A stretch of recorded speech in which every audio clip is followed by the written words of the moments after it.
if I were President Trump, I would almost think about, okay, if the mayor and the governor are going to put our ICE officials in harm's way, and there's a chance of losing more, innocent lives or whatever, then maybe go to another city and let the people of Minneapolis decide, do we want to continue to have all of these illegals? Are we going to allow our governor, attorney general, and mayor to get away with this? And I think the people of Minnesota would rebel against their leadership, because it's very clear that a majority of Americans want the criminal illegals apprehended, and that's what ICE is trying to do.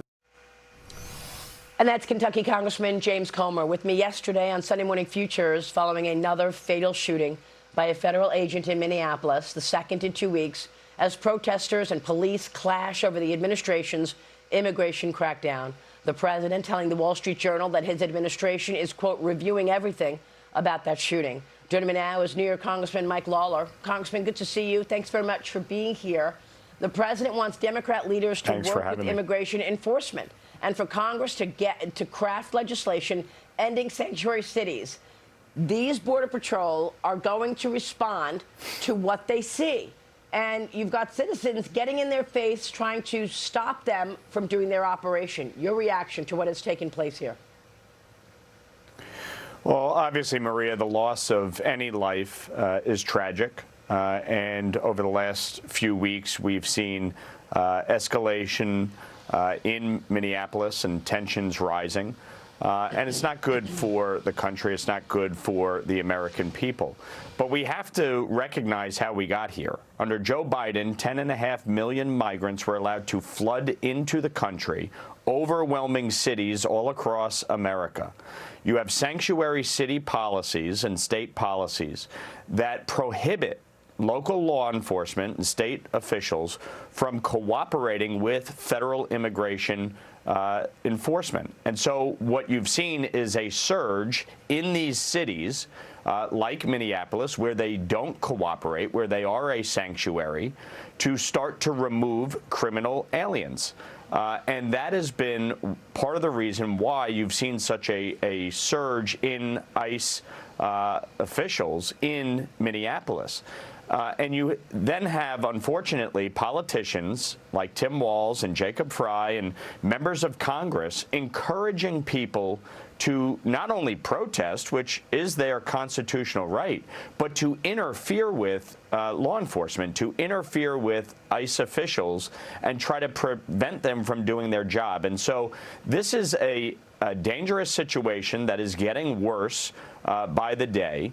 My perspective on this is, number one, there needs to be an independent investigation. You need trust from the American people, and so you have to have an investigation, and all of the facts should come out. And that is something that we should trust the American people with, so that they can be fully informed as to what happened and how it happened. Right. Secondarily, these sanctuary policies need to stop. And these cities and states need to allow local and state law enforcement to work closely with ICE. You need local law enforcement involved in these operations to prevent this type of escalation. We saw last night a hotel broken into and damaged because the protesters believed that ICE officials were staying there. This is a calamity in the making, and it needs to get under control, and it requires state and local officials to work with the federal government. Well, that's right, and they're not. I mean, you just referenced it. Tim Walz just 2 weeks ago told citizens to get in the faces of Border Patrol in the middle of their operations. Watch this.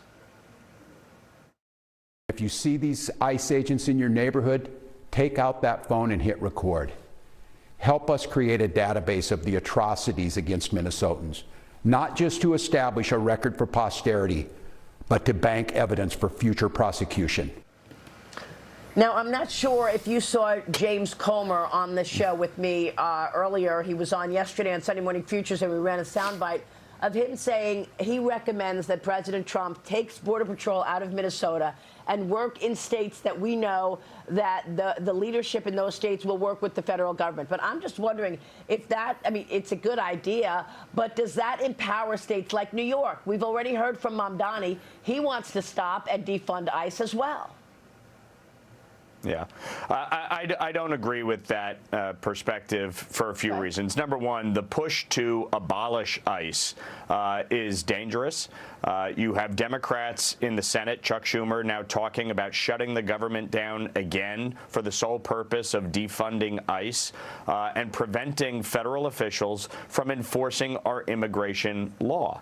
That is not how we should be operating. And you need to have full cooperation at the state and local level. And that's why I think it is imperative that we end these sanctuary policies.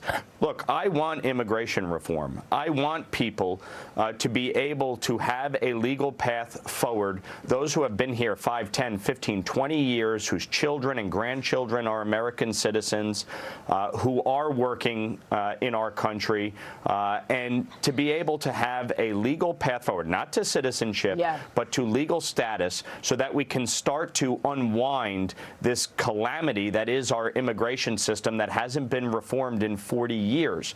But that does not mean that state and local officials should refuse to cooperate. And by removing ICE or defunding ICE or abolishing ICE, you are allowing this lawlessness to continue. You are allowing our immigration system to get worse. We saw what happened in New York City at the height of Joe Biden's open border policies. Eric Adams talked about it. It was destroying the city. Crime was up. The social safety net was collapsing. If Minnesota wants that, if they want this, you saw the Somali fraud. If you want this fraud to continue, if you want the immigration calamity to continue, then, you're going to call to abolish ICE. And I just fundamentally oppose that point of view. Congressman, how much of this do you expect is going to stall the president's agenda? Senate Democrats are threatening a partial shutdown now over this shooting. The deadline of funding is at the end of the week on the 30th. Senate Minority Leader Chuck Schumer is calling on Senate Republicans to advance 5 appropriations bills ahead of the deadline and rewrite a separate bill on Department of Homeland Security. The funding package needs 60 votes to overcome the filibuster and pass the Senate by Friday. What are your expectations here? Look, we need to keep the government open and funded. I think the idea that you're going to not pass a Homeland Security appropriation, that includes funding for FEMA, that includes funding for the Coast Guard. I don't agree with that. This is not the way to govern. It's not the way to approach things. Reforms that we want to discuss, let's do it, inclusive of eliminating sanctuary city policies. We need the full cooperation of state and local officials with the federal government, period. All right, Congressman, we'll be watching your work, of course. We so appreciate your time this morning. Thanks so much. Good to see you. Mike Lawler this morning in New York. We'll be right back.